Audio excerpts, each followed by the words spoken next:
আসসালামু আলাইকুম। আমি নুহাস ম্যাথ স্টেশন থেকে। আজকের ভিডিওটি করছি ইনইকুয়ালিটির সেকেন্ড পার্ট নিয়ে। প্রথম পার্টের ভিডিওটি অলরেডি দেওয়া আছে, আপনারা দেখে আসতে পারেন। আজকে আমরা দ্বিতীয় পার্টের ভিডিওটি করব এবং ইনইকুয়ালিটি কিছু ম্যাথ নিয়ে ভিডিওটি করব। তো প্রথমেই আমরা লাস্ট নিয়ে একটা ম্যাথ করতে দিয়েছিলাম আপনাদেরকে। তো ম্যাথটা ছিল এরকম যে 6 minus 4x is less than or equal to 14। এখান থেকে কি আমি অ্যান্সারটা বলতে বলছিলাম, অনেকে হয়তো কারেক্টলি অ্যান্সার করেছেন। সো দেখি অ্যান্সারটা কিভাবে আসলো আসলে। 6x এর কি প্লাস ছিল, ওই সাইডে চলে গেলে কি হবে, মাইনাস হবে। তার মানে কি minus 4x is less than or equal to 14 minus 6। Then এখানে -4 গুণ ছিল, তাহলে ওই সাইডে চলে গেলে আর কি হবে, -4। ওই সাইডে চলে গেলে ভাগ হয়ে যাবে, তাই তো? এখন সাইনটা কি সেম থাকবে আসলে? না, সাইনটা আসলে এটা থাকবে না। কেন থাকবে না?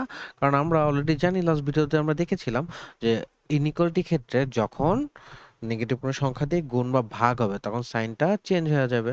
এখানে 14 মাইনাস 6 করলে কত, 8 আসবে, ডিভাইড বাই -4। তার মানে কি মাইনাস একটা সংখ্যা দিয়ে ভাগ করেছি, তাহলে আমার সাইনটা কি চেঞ্জ হয়ে যাবে।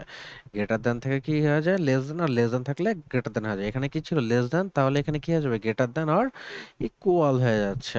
তাহলে অ্যান্সারটা কি আসতেছে, এখানে x is greater than or equal to -2। So যাদের অ্যান্সার এটা আসছিল একদম কারেক্ট অ্যান্সার করে ফেলছেন। আর যাদের আসে নাই এই ম্যাথটা একটু ভালো করে দেখে নিলে আশা করি প্রবলেম সলভ হয়ে যাবে। সো আমরা আরো একটি ম্যাথ দেখতে পারি এই রিলেটেড। ম্যাথটা কিরকম, ম্যাথটা আপনাকে এরকম হবে ম্যাথটা, যে 3 minus twice x is less than or equal to 7। এখান থেকে আমরা এক্স এর ভ্যালুটা বের করতে পারি, কিভাবে বের করি, -2 twice x is less than 7 minus 3, কারণ 7 3 এর সাথে কি প্লাস ছিল, সেটা গেলে মাইনাস হয়ে যাবে। দেন x এর সাথে কি -2 গুণ ছিল, তাহলে ওই সাথে গেলে কি ভাগ হয়ে যাবে। তাহলে কি 7 - 3 4 থাকতেছে, ভাগ কি -2। এখন দেখেন আবার -2 কি ভাগ হয়ে গেছে, মাইনাস সংখ্যা নেগেটিভ সংখ্যা দিয়ে ভাগ করা হয়েছে, তার মানে কি সাইনটা চেঞ্জ হয়ে যাবে। যখন নেগেটিভ কোনো সংখ্যা দিয়ে গুণ বা ভাগ করা হবে সাইনটা চেঞ্জ হয়ে যাবে। তাহলে অ্যান্সারটা কি আসবে, x is greater than or equal to কি হবে, -2।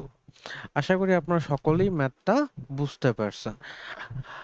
এখন আপনাদের জন্য আজকের প্রশ্ন হলো যে এখানে একটা কোশ্চেন দিয়েছি আপনাদের জন্য, আপনারা এই কোশ্চেনটার অ্যান্সার কমেন্টে জানিয়ে দিবেন। So, আশা করি অনেকেই কারেক্টলি অ্যান্সার করে দিতে পারবেন। আর যারা পারবেন না, ভয় করার কারণ নাই, আমরা নেক্সট ভিডিওতে এই ম্যাথটা নিয়ে আলোচনা করব।